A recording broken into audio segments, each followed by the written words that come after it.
G'day to all my friends and family, and welcome to this edition of Jim's 5am Club. I'm just down here at Circular Quay, adjacent to wharf number 6, on this beautiful autumn Sydney day. It's sunny, it's mild, the wind has changed direction now and it's blowing in from the east. And I want to do a bit of a short walk and talk and have a chat to you about a book summary entitled How to Be a Positive Leader by an author named Gretchen M Spreitzer. So once again, this book is all about leadership and more importantly being a positive leader. And let's see if we can learn anything from this book. But I've got to tell you, I've never come across a book that I haven't learned something from. So we'll see what we can discover on this afternoon journey. It's lunchtime in the city. As you can see, there's people about, and Sydney is slowly but surely getting its mojo back. So the author kicks off the book here with a quote, and the quote is as follows: "Your behaviour matters." So making a pretty big important point here. Your behaviour matters, and the more positive you lead, the more successful and happy your organisation, family and community will be. So he kicks off with a powerful point. What I'll do is I'll just head down here to wharf number 6 because I can see a large boat coming in, so we can get a good little vantage point for its moving down and picking up these passengers who are just sitting down here, as you can see. So as we said, this book's all about leadership, and the author says that the time of strict and intolerant leadership are over. So the days of strict and intolerant leadership are well over now, and the old top-down leadership style is over as well, because people need and expect work-life balance in their organisations, in their work lives, and to be basically respected and allowed to express their individual work styles. So what the book is also expressing here is that you need to radiate as a leader. You need to radiate positivity as a leader and give power and energy to all of those around you. It's a change in leadership style, and it's a change in leadership philosophy from the 50s and 60s. So now leaders are expected to empower those around them and to give them an opportunity to grow, develop, and to lead in their own little aspects of their work environments. So the first formal point to come out of this book is that you need more high power interactions. So in order to have more high powered interactions with people, we need to be able to give people our full attention. So that's a powerful point in itself. So what the author here is allowing us to understand is that if you want to have high power interactions with those around you, then you basically need to give people your full attention.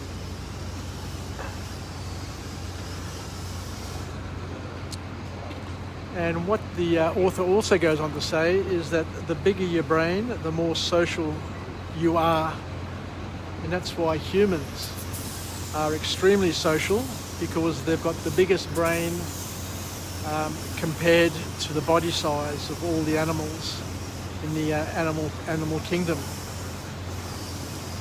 So the higher the quality of connections that you can have with the people around you, it also enables you to have a greater energy and happiness in your life. So the author here calls us to action and says that we should try wherever possible to maximize the positive encounters that we have in our lives and to help others make good connections as well. So it's all about each of us being better connected to those around us, to our organisations, to the leaders, to our peers, in order to make the most of what we have. So the next point that the author talks about here is that we need to show ourselves that the work that we have, that the work that we engage in is meaningful, and the way we do that is by connecting to those who benefit from the fruits of our work. So the way we show ourselves that our work has meaning is by connecting to those who benefit from our work. Because the author says that we are motivated by seeing the impact of our work. How big is this boat coming in? It's just towering over me. So the way we do this is we connect with the end user of your product or service and make sure you get to connect with someone who benefits from your work. It's a very, very powerful and simple message. And the last point to come out of this book, and I'll just move back now just to give this boat a bit of chance to move in, is we need to ask ourselves a simple question to stay true to our ethical code. Because at the end of the day, the author reminds us that we have hundreds of opportunities to act immorally every single day. And to be truthful, we could easily get away with doing many illegal things. However, the reality of life is that most of us don't do these things because of our ethical code. Each and every one of us have an ethical code that we stick to and that keeps us on the straight and narrow. And that ethical code has been developed over the years. Now, we don't need police officers, we don't need detectives, we don't need cameras watching our every move for us to do the right thing. Because the author here reminds us that we all have our internal ethical code. And we want to be seen as good people. That's a very, very important point. Each and every one of us have a yearning, have a thirst for being seen as being a good person. And like we see ourselves, or we want to be seen, people also expect leaders and companies to be ethical. We have a thing that governs this, and it's called a reciprocity bias, where we treat other people well and we expect other people to treat us well as well. And we need to ask ourselves a question, and this for me was probably the most powerful point to come out of this book. I love watching seeing this boat come in, because it takes me back to the Sydney Olympics. Wow, 22 or 21 years have passed since then. But the big question that we need to ask ourselves, and the big message which comes out of this fantastic book, is we need to sit back and reflect and ask the one basic question in terms of addressing and assessing the activities that we do. Would I be okay if the consequences of my decisions were published on the front page of the Sydney Morning Herald tomorrow morning. So if you want to assess whether or not what you're doing is good, whether what you're doing is acceptable, what you're doing is ethical, ask yourself and test yourself the same old question over and over again. Would I be okay if the consequences of my decisions were published on the front page of the Sydney Morning Herald tomorrow morning?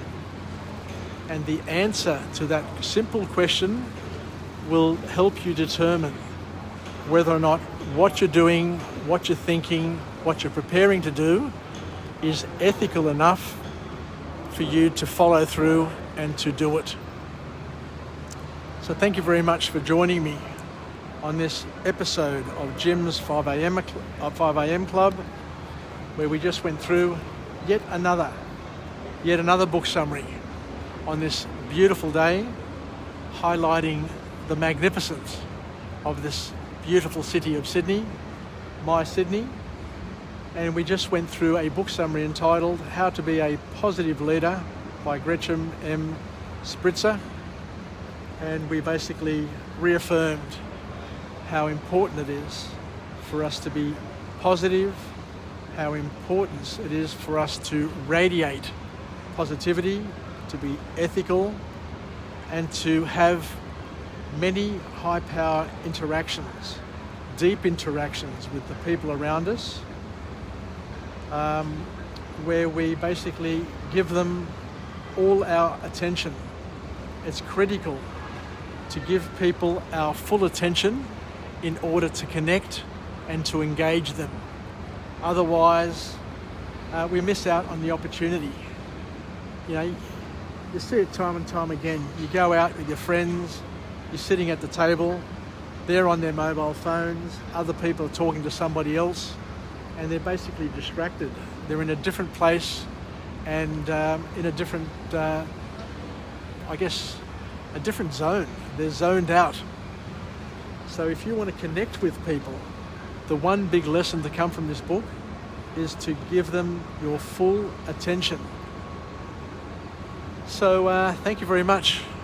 I'll finish off with a positive affirmation. I'm alive, I'm well, I feel absolutely great. To my friends and family, stay connected, stay relevant, stay reasonable, and let's make the most of this unique day that we have. It's Thursday, and for those Greek Orthodox or Eastern Orthodox Christians who are celebrating Easter this weekend, it's Holy Thursday.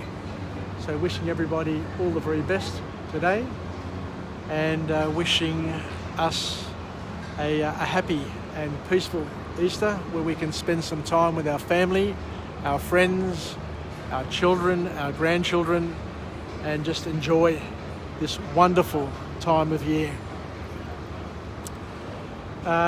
We'll chat again, so thank you very much, and I'll see you on the next episode. Don't know where I'll be, don't know what I'll be talking about, but hopefully it'll be a moment of empowerment where we can lift each other's spirits and make us engage and make the most of these shared experiences. Yasas, take care, filakia, and bye for now.